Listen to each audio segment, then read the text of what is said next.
If you've been paying any attention to the firearms market lately, you know that most common handgun ammunition is not only virtually impossible to find, but if you do happen to find some, it is exorbitantly expensive. But you still need to practice and train, and one good way of doing that is dry fire practice or dry practice, and that is a very important thing to do, and it's a way to practice and keep up your skills without ammo. But there are some mistakes that you don't want to make when you're doing that kind of practice, and we're going to talk about 3 of those in this video. That's what's coming up next here on Survival on Purpose.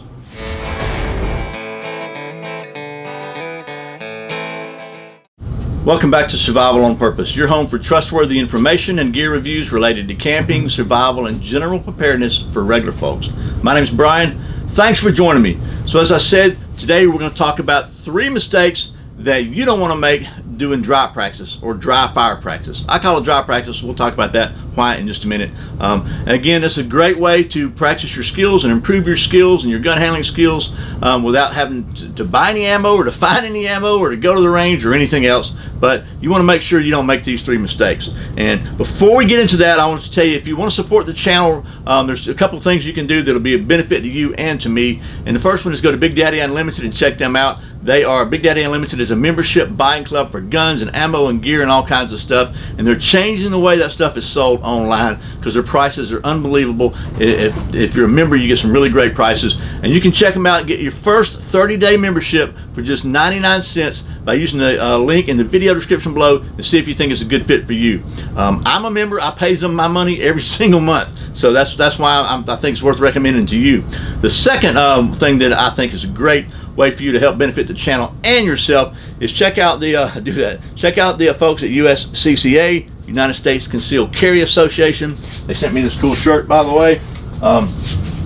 They are an organization which provides training and education and protection for concealed carry people like me and maybe you. They and the training and the information they have available, and they have a cool magazine, is really great. But completely honestly, the reason I joined, the reason I pay them my money every month, is because they offer a protection so that if by God forbid I ever have to defend myself with a weapon, any weapon actually, any legal weapon, they'll pony up the cash to cover my legal fees and help me to make sure that I can get a good lawyer and defend myself in court if I need to, because sadly that's a possibility these days. I don't know what's going on up there, but we're getting ready for a wedding, so there's no telling. So anyway, you can help support the channel by checking both those out. There'll be a link in the video description for that one too. They're great organizations. Like I said, I pay them my money, so there you go. Now let's talk about dry practice or dry fire practice.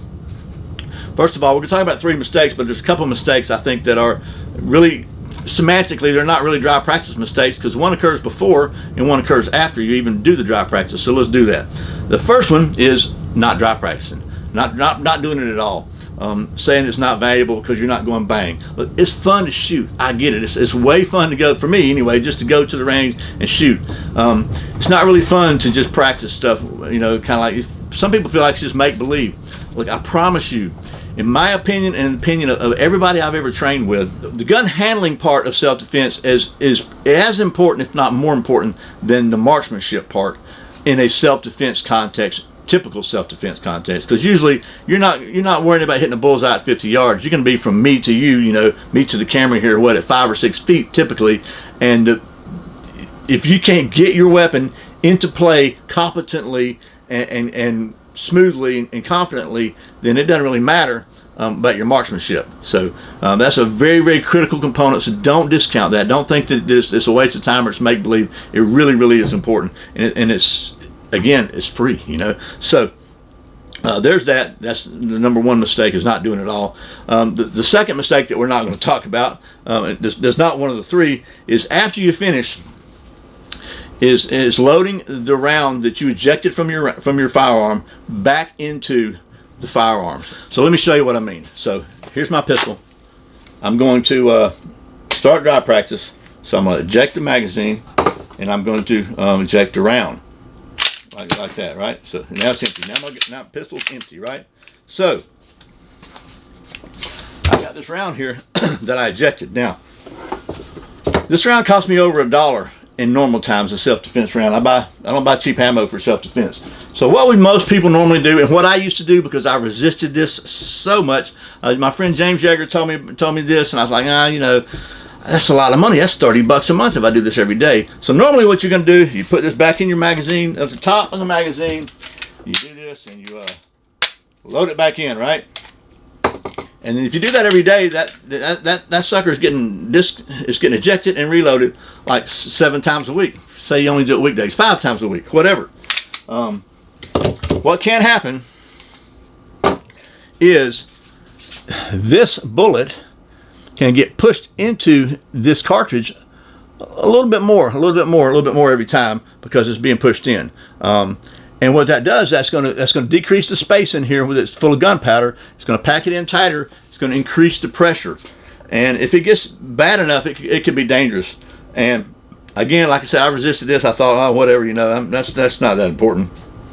Until I had done it for a couple weeks when I started doing some serious dry practice, and I got to looking at them, and there was probably a 1/16 of an inch difference in the round depth. And I don't know if that's enough to matter, but but it was enough to get my attention. And I said, okay, you know what? I'm just not gonna risk it. So you do what you want to do, but I think it's a mistake. That's why I'm kind of including it in here. So now, having said that, let's talk about 3 dry practice mistakes that you don't want to make. The first one is not having a consistent, conscious, you know, deliberate method and process for going about dry practice. What I mean by that is, if you do something one way, and kind of something different the next time, you don't have a consistent routine and method practice that you go through, then it's really easy to get out of whack and to forget what you're doing and to make mistakes. And those are not the kind of mistakes you want to make, because we've all heard stories about somebody had a negligent discharge, shot themselves, shot somebody, shot a hole in their TV, shot something because they just weren't paying attention. So here's what James told me to do, and here's what I'm parroting to you. So yeah, James Yeager gets full credit for this one. First of all, unload your weapon, make sure it's unloaded, and then double check it. Put your finger in the magazine well, put your finger in here, make sure that, you know, there's nothing in here. You double checked it. Take all the ammo, any magazines with ammo, anything like that, out of the room, put them in a different room, right? Then, here's the part that you might think is silly. I kind of thought it was silly at first, but I did it anyway, and the more I do it, the more sense it makes to me.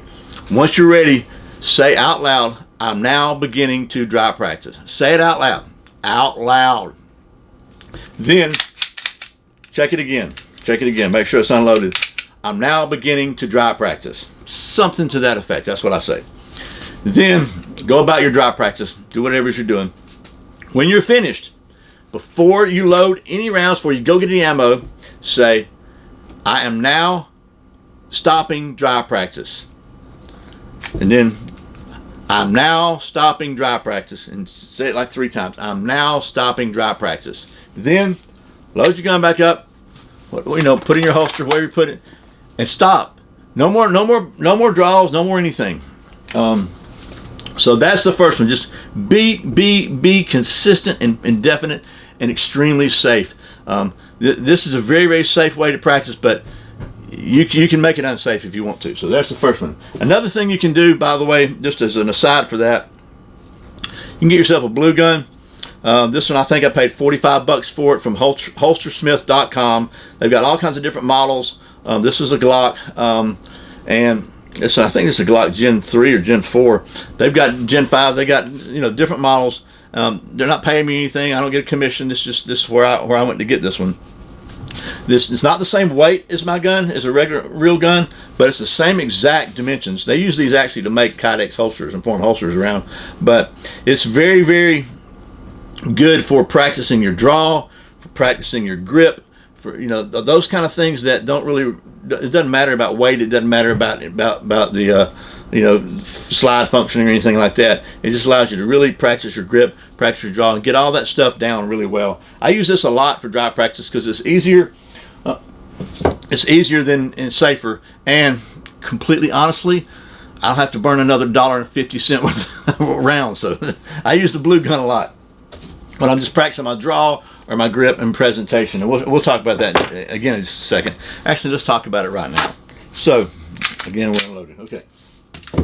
So mistake number 2, in my opinion, is just moving too fast and trying to work on your speed and your split time and make sure that you got everything super fast and you're jumping, you can react, your fast reaction time. Look, that's important, but the only way you're going to get there is to start slow. So, for example, I've got my shirt over this, and what I would do when I was going to start my dry practice, I said, after I've now started dry practice, just really slowly, I'm going to always move when I draw. Just that's something that you need to do. You need to move, because moving targets are hard to hit. And if the bad guy's looking at you there and is thinking about shooting you, don't be where he wants to shoot. But another little extra tip. So anyway, I'm going to remove my cover garment. I'm going to reach down, grab the grip. I'm going to pull up slow, and then really slowly get it out and acquire a sight picture, right? And then I'm going to holster it back, right? Same thing again, just really slow and acquire that sight picture. And if you do that, because what happens is if you try to get too fast, you can get all sloppy, and you're going to wind up not having a good grip. You're going to wind up not doing things the same every time.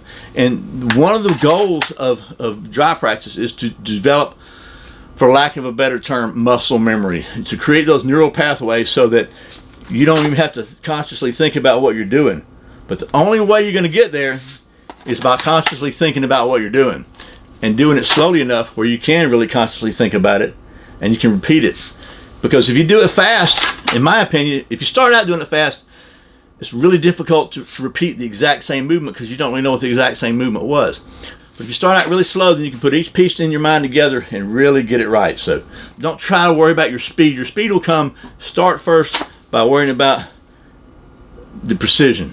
Okay, I think, what is it, the Navy SEALs have a motto or something, slow is smooth and smooth is fast. I'm not a Navy SEAL, so I don't know. I've just read that in a bunch of books. So just don't go too fast. Another thing is on the same lines, just don't go too long.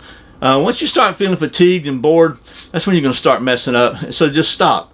What you don't want to do is you don't want to ingrain bad habits. And because just like you get muscle memory, so to speak, from good habits, well, you get muscle memory from bad habits too, and you don't want to ingrain those bad habits. The goal in all of this is to become so confident and competent that you don't really have to think about what you're doing, that it's just you're unconsciously competent. That's the goal. And that's another video, but you kind of get the point, I think. So that's mistake number 2. One more, we're going to shut up, I promise you. Mistake number 3, in my opinion, is pressing the trigger. Honestly, I used to do this, and now I ask myself, really, why?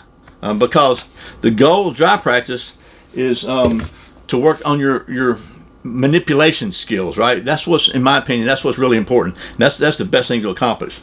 One thing for sure is if you never ever press the trigger when you're dry practicing, then you'll never have a negligent discharge when you're dry practicing. And it just doesn't seem to be what you don't want to do is, in my opinion, again, you don't want to ingrain the habit of every time you draw the gun you go bang.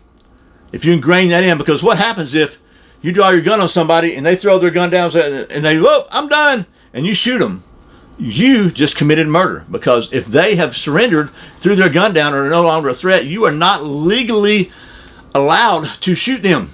You're not justified. So you don't want to ingrain that trigger pull into your automatic actions. If you ever have to pull the trigger and shoot somebody, you want it to be a conscious decision that you're able to defend, and you're able to completely explain why that you did it consciously, not accidentally.